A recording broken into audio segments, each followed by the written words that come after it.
The following is a special presentation for NCC TV provided by the Chase Center on the Riverfront, featuring an evening with Walter Mosley.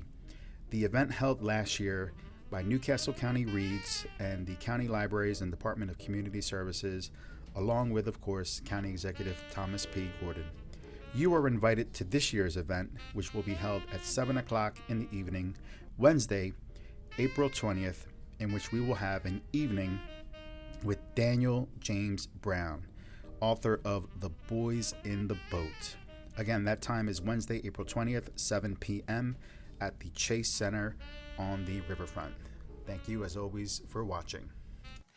My father's from New Iberia, Louisiana, and you know, when he was 8, his parents died, and he heard that his maternal grandfather lived in 5th Ward, Houston, Texas. So he jumped a couple of trains and made it to Houston and found his maternal grandfather. He wasn't a very nice guy. He made him sleep on the porch, but at least, you know, he gave him a place to sleep. I know. And so most of my family is either from Texas, Louisiana, and you know, there's, you know, dialect is a funny thing. You know, writing is a funny thing. I mean, one of the interesting things about writing is you only have to get one thing right for a person to fill the whole book up with that idea, which is like the thing, you know. And all you have to do is say one thing wrong for them to hate your book. So, you know, always, you know, like one of the things I love, one of the dialects I love is the Brooklyn dialect. I can't write in it, but one of the things they say, like, you know, somebody will say, well, Jane said that it was okay. And now you hate Jane, and you hate that she said it was okay, so you say, yeah, for her, you know. It's the only thing I can say in the Brooklyn language, so it's the only thing I would write. I'd say, for her, and say, wow, you had that dialect down perfectly, you know. I know a little bit more, you know, of the Southern black dialect, which is closely related to the Southern white dialect, though in the old days they didn't know that, but, you know, they used to make fun of each other, you know. Listen to the way that nigga talk, listen to the way that cracker talk, you know. It's like, wow, man, you're so crazy. You both talk the same way. Anything else?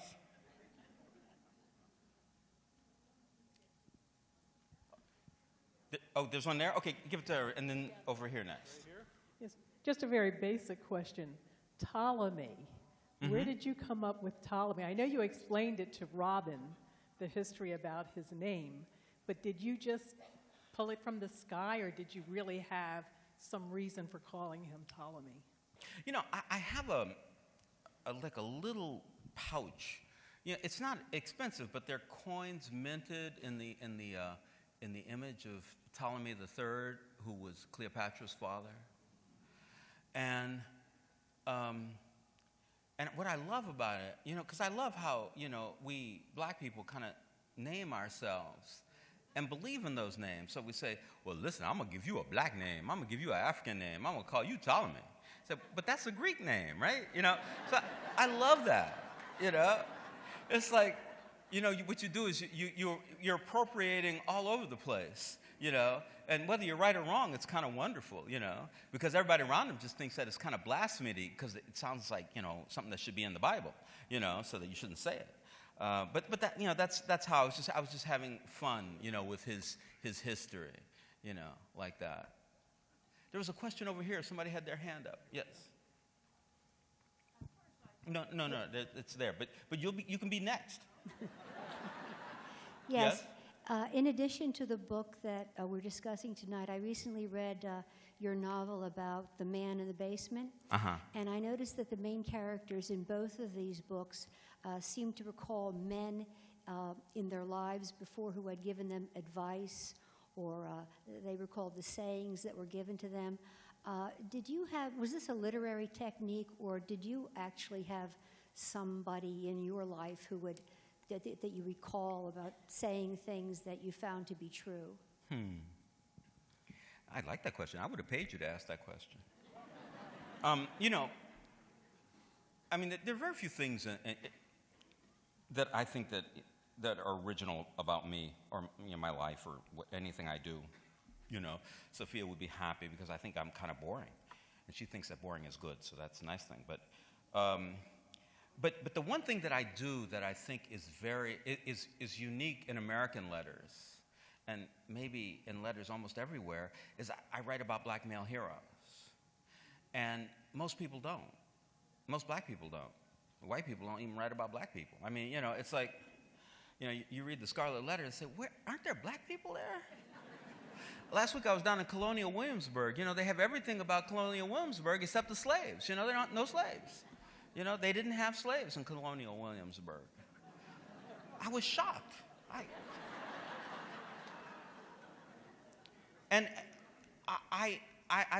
What I want to do is I don't believe, 'cause a lot of people talk about elders. They say, well, that person's an elder. Well, a lot of people are just old. They're not elders. Elders are different. One of the great elders I knew was Ruby Dee. Ruby Dee was the elder. She would reach out her hand and say, "Guide me," to young people. I mean, that's what I think that elders do. They give their power. They hand their power over to you. And there's so many black men in my life, wonderful, beautiful black men. I remember once I was waiting to get on an airplane, and there was a guy. Now, later on, I realized he was a friend of my father's. I didn't realize it at the time. But it was an older guy. He's like 70. He had this 2.5-year-old kid, a boy. And the boy was just moving. And the guy just kept moving his hands, And the boy would be climbing and moving and doing, and then every once in a while the boy would fall asleep, and then he'd start moving again, and the guy, he just kept going. He never said no. He didn't stop him. This is what I understand like a black man. That's a black man for me. Somebody who loves his kids, who loves his life, who loves this country. And it's just not written about enough, or hardly at all. So me, reaching back to these people, it's not only men. I mean, I have like women who do it too, but I concentrate on men because there's Toni Morrison and Terry McMillan and Alice Walker and all those other people who write about those women, and I really want to underscore those men's lives.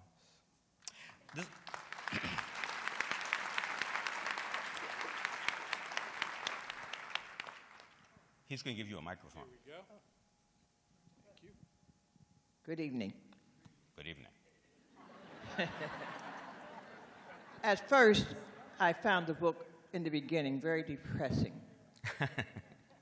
And the more I read, the more I was informed about dementia. But I really wanted to go into the community and recognize the fact that it does happen. And I was glad that you got the pill to bring him those 5 little times that he could recognize that he was a human being and he could do what he wanted to do. At the end, I really enjoyed your book. Well, thank you. There is a literary technique I have. Somebody mentioned to me tonight, and I have another book. It's called 47. It's about a young slave boy in the 1840s, George on a plantation. Not that I've ever been there or done anything or ever even researched that, but I wrote it. And nobody's argued with me about it yet. But one of the things is that, I had, there was a French film made about a slave ship. And it was almost like it was a real slave ship with somebody with a camera, a video camera on the slave ship, But that was the only, technology. And you could just see, it was terrible. It was awful. It was so tragic. And it just, and it had a happy ending because the guy who was telling the tale died. That's the only way it could be happy, is if he died. I went, my God, this is awful. And I'd go to all these, like in New York, it's really true. Black intellectuals have meetings. They get together and talk. They don't do anything, but we meet. And so, so I would go to these, meetings, and I'd say, hey, did you see my movie? Because I wrote the voiceover for it in English. And they said, well, yeah, I saw the first 5 minutes, but, then it was too much, and I turned it off. And I understand that, because, when your identity is, being a victim. So what I did with that book is I made it that you knew from the first page that the slave child, 47, was going to transcend slavery and he was going to prosper. So as long as you knew that, then he could go through anything you wanted because you knew in the future he's going to be alive. So it was good. And it's the same thing with this because, I didn't really give Ptolemy anything. What I did was I gave to the people around him because that man was inside of him. It's just that people, didn't know it, forgot it, started, to turn their back on it. And it was just that to show that hope, to show, he's still him. He's still going to die, of dementia.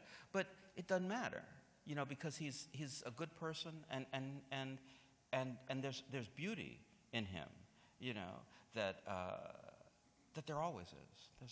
There's just beauty in us, you know, and you know, and our kind of society doesn't want to pay that much attention to it, but it is there. Anything else? There's one way back there. There's two way back there. Way back there. Thank you for coming to Wilmington. Can you talk a little bit about your writing process? You know, you watch TV, you picture the author sitting down at a typewriter or a computer, and they write and they throw papers in the garbage, and then they keep writing. What is your process? Do you ever get stuck and just stop for the day? Well, you know, it sounds like that's one question, but it's really a whole bunch of them. But one of them is, the only thing I won't write by is a typewriter. Typewriter is the worst possible thing. You wrote Easter, but you meant Thanksgiving. My God, you got to rewrite 50 pages now. Oh my God, I said, you know, I have to get rid of Easter, you know. I'd rather write by hand, write on a computer, write on a tape recorder, write in my head, anything than that. My process is that I write every day. Every day. I look at writing the way old-time psychoanalysis is. You know, a lot of people try to negate the process of psychoanalysis, and that's only because it just doesn't work anymore. You know, people don't have hysterical symptoms anymore, and psychoanalysis was kind of designed for that.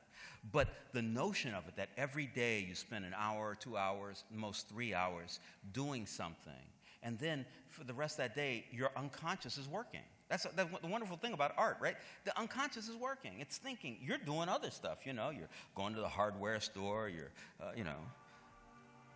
Oh, that's nice.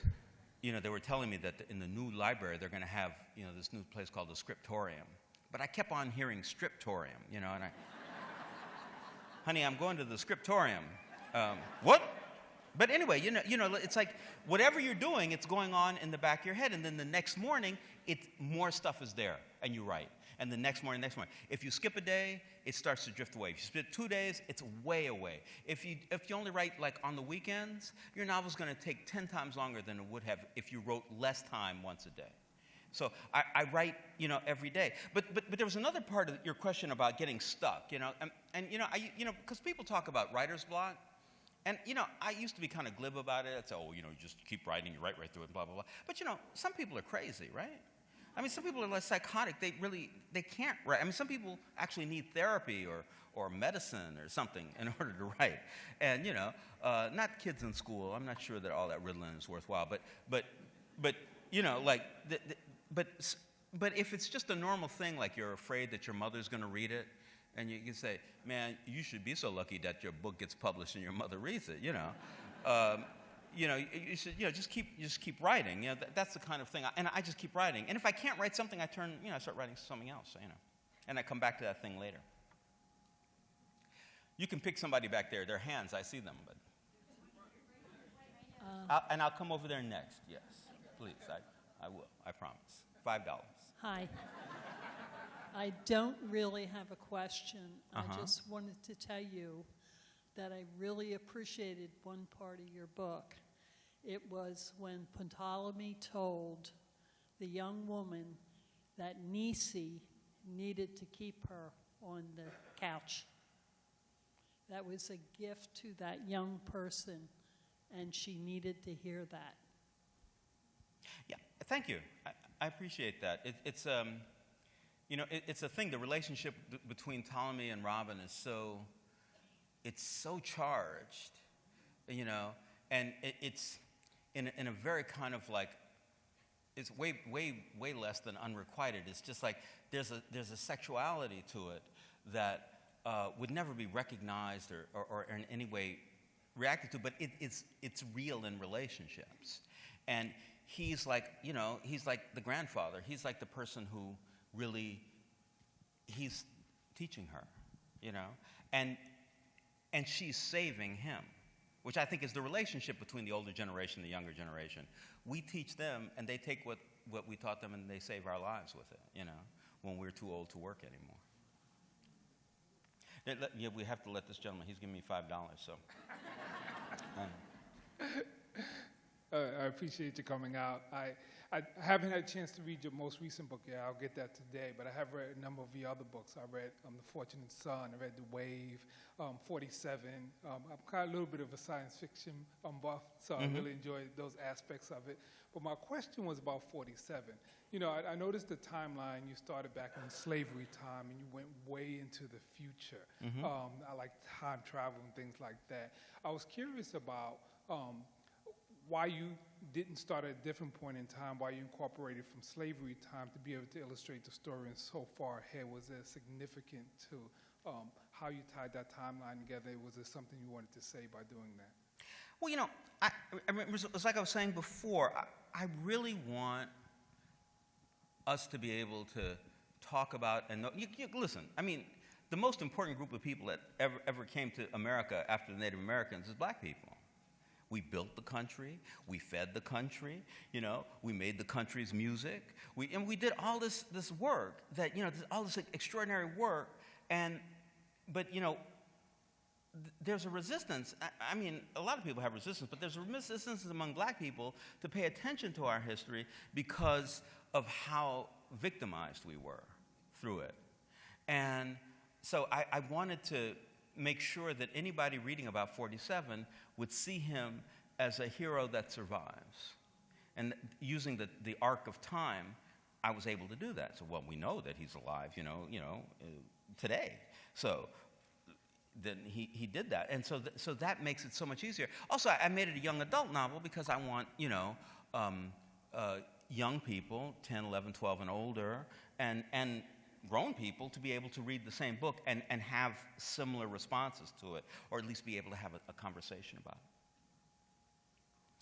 it. Yes, here. Now I have to look back there now, right? Because I haven't looked back there. First of all, I want to say I'm originally from Brooklyn. Oh, that's nice. But in reading your book, I think one of the characters to me that was least developed was Hillier, who you seem to write off as a thug, and at one point said his voice was almost like a hog or a hippopotamus. Can you speak to that, and can you speak to your thoughts about the younger generation? Well, I mean, Robin's also part of the younger generation. I mean, there are a lot of younger people, but Hilly alone, I think, Hilly, it's not even a thug, he's just kind of lost. He's kind of like a slacker, really, who thinks he can get away with things and doesn't really have a good sense of self. But at the very end, I mean, even though I couldn't, I mean, there's only so many characters you can get into, but at the very end, when Ptolemy, is telling Robin, you got to take care of Hilly too, because he's family. And we're saving the black race, and so he's part of it. And so that's her job. If he wants to go to school, you're going to send him to school, but you'll have to pay for it. And it's just that there's a lot of there have to be people who are responsible. I'm really happy I'm doing this thing for the library, but we're talking about the library back there. Everybody doesn't read. I mean, it's a fact. Like everybody doesn't read, and it's always been a fact. You give somebody a book and say, "Oh boy, toilet paper." It's like, "Oh wow, I can give this to my mother." I mean. It's like, there are people, there are people who just, they don't read. But those of us who do read, we have a responsibility. We have a responsibility to put that knowledge into the world. So when people are talking, we can say, oh, yeah, but did you read blah, blah, blah, and did you understand this and understand that? And, if you don't lord it over people, you share it. And I think Robin is that, and Ptolemy is that. They're sharing their gifts, their treasures, and their intelligence with the people. Because Ptolemy knows from Robin, who's even younger than Hilly, she came and saw the house was messed up, so he had to clean it up. He knew from that. So, well, then you're the right person for me, And his nephew also, the one who's killed. I mean, the same thing, And and the children. I mean, it's not all. I mean, I certainly don't write off, young people, I mean, I think that young people are wonderful, and I love to listen to them, and I love to I love to think I am one of them, but I'm not, I mean, because it's just, and also, that's the other thing, the fact that the older we are, the more we live in the past, that just is true, I remember my father used to go out my mother and father went out with Ross and Ayula, they're friends, right? Ayula, we know she's black. So anyway, Ayula and, or at least from the South. And Ayula and my father and Ross, they would buy dinner. And 1 week Ross would buy, 1 week my father would buy. It'd be like, I don't know, it's a long time ago. It's like $50 for the 4 of them. Ross would leave a $1 tip. He put a dime down on the thing. And my father would say, Ross, a dime, maybe it's a $50. We should at least leave 10%, And he said, I don't have to give them that, They get a salary, Because he was living back in the Depression. He was living in the Depression. He couldn't bring his way out. My father would always have to say, oh, I forgot my hat. And he'd come back and leave a tip because Ross couldn't do it. It would hurt him to leave $5 on that table, There's a question back there, but I can get to you next. But where's that hand back there? Hi. Yeah. And then you can go over there. All right. Where am I looking? So, one, I'm very excited to see you in person ever since finding your books just by the little African American author label at the library when I was younger. So this is definitely an honor. Question. So I know we're talking about the book, but I read your most recent book, Aside a Silver Box. And one of the very interesting things, and I just wanted your take on it, was you basically equating the origins of life to machines and not to, humans, yeah. Humans, right? Biological. Biological. Yeah. So that's something that's vastly different from tons of other sci-fi type books. So I just wanted your thoughts on where that came from, how you came to it. Well, and I plan to write more books in that series, because I really like Silver Box, now that he's an old black man. That's the end of the book, in case if you don't want to read it, you just know now. But you think about you think about like machines. Really, what people are predicting today. I don't know if it's true or not, but what people are predicting today is kind of like the Terminator, right? That at one point machines will be smarter than us. There are a lot of arguments against that kind of logic, but you could see an intelligent machine thinking that it kind of rose from human life like a plant rising from the soil. It's a human, biological life is so confused and so conflicted and so, so much does not understand itself and where it's going and cannot make plans on itself that machine life would say, well, we're far superior to that. Now, machine life might end up being biological life again. That could be the turn. Maybe, that's how we came. I just think it's an interesting way to think about it. I'm not trying to say that this is true, but what I'm trying to say is it's a wonderful way to get over yourself. You know what I mean? That light bulb is better than you are, We're going to take 2 more questions. Okay, well, one has to be this lady right here.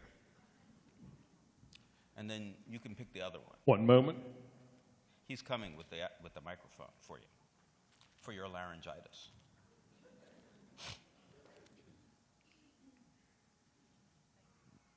Thank you for waiting. I just wanted to ask you about Keko Dog. Keko Dog, yeah. He seemed to play a very significant part of Ptolemy's life, and there's been some debates on whether he was real or just a figment of his imagination. But then there was the 50 gold pieces or the gold pieces. So then he kind of had to be real. Yeah, so what significance was he really in Ptolemy's life? And also, thank you for being here, and I loved your book, and I'm from the Bronx. My mom is from the Bronx. She's from the Bryan Concourse, so it's okay. I don't hold it against you to be from there.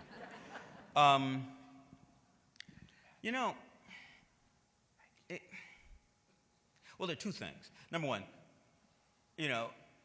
we find people in our lives to educate us. Our parents give us who we are. And then out in life, we find people to kind of guide us. And that's kind of necessary, I think.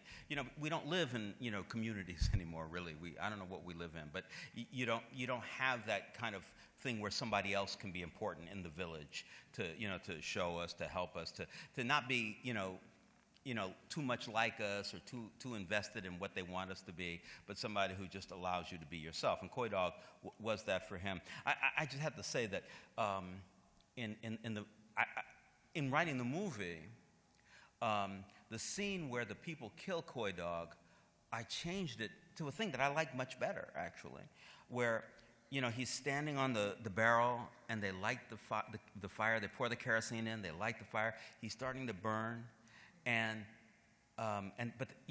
the guy wants to put out the fire because he hasn't found out where his treasure is yet.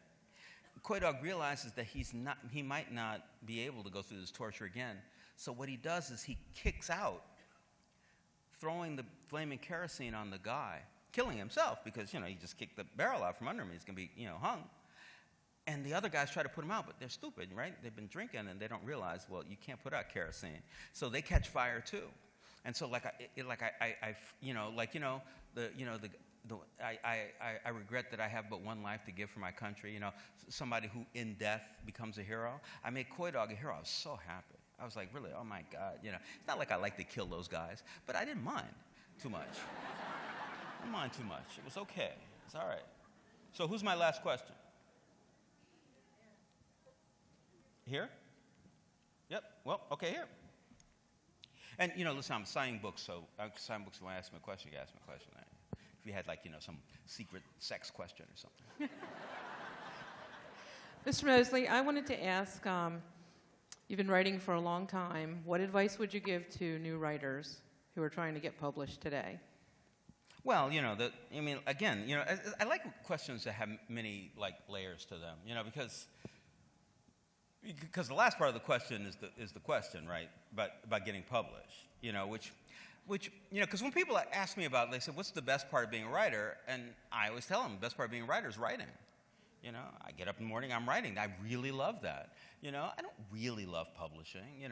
I like talking to audiences because I'm kind of a ham, but it's not like the thing that I live for either. I like writing, and so the first thing is writing. And that's the big thing I was talking about, writing every day. Getting published is, it changes. There are agents that represent people. If you read a book that you think is very much like your own writing, then call the publisher, find out who the agent is, call the agent and tell them that. They'll look at the first few pages of the book. And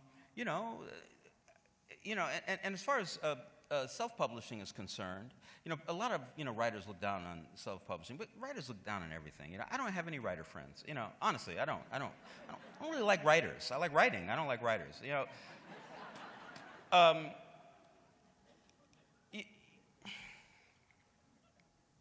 I was they look down on self-publishing, for instance. A lot of writers, and I always tell the story that I think it was '92. I was at something, a lot of writers were there and we're selling books, and this young guy comes up to me and says, "Mr. Mosley, this is my book. It's self-published. I want to give it to you, and I'm self-published now, but one day I hope to be like you. I hope to do just half as well as you are." And I said, "Oh, that's great." I took the book, and I said, "What's your name?" He goes, "My name is Elin Harris." And 3 years later, I saw him at the thing. I said, "Man, Elin, man, one day I just hope I could be like you, brother." Shit, man. It's like, there's all kinds of ways to publish. Also good to go about publishing. You can do it as ebooks, and you can be online. You can find editors in the normal way. It doesn't hurt to belong to a writers group because writers groups meet people, so you make connections that way. You can write a great book and never get it published. You can write a bad book and get it published immediately.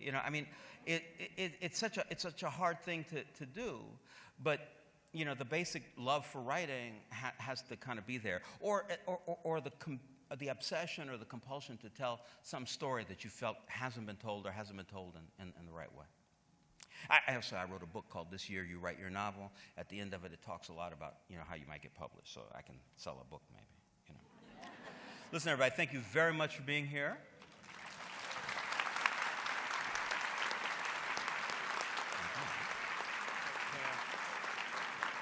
Thanks a lot for coming out. I'm going to go out there somewhere and sit down and sign books. Thank you.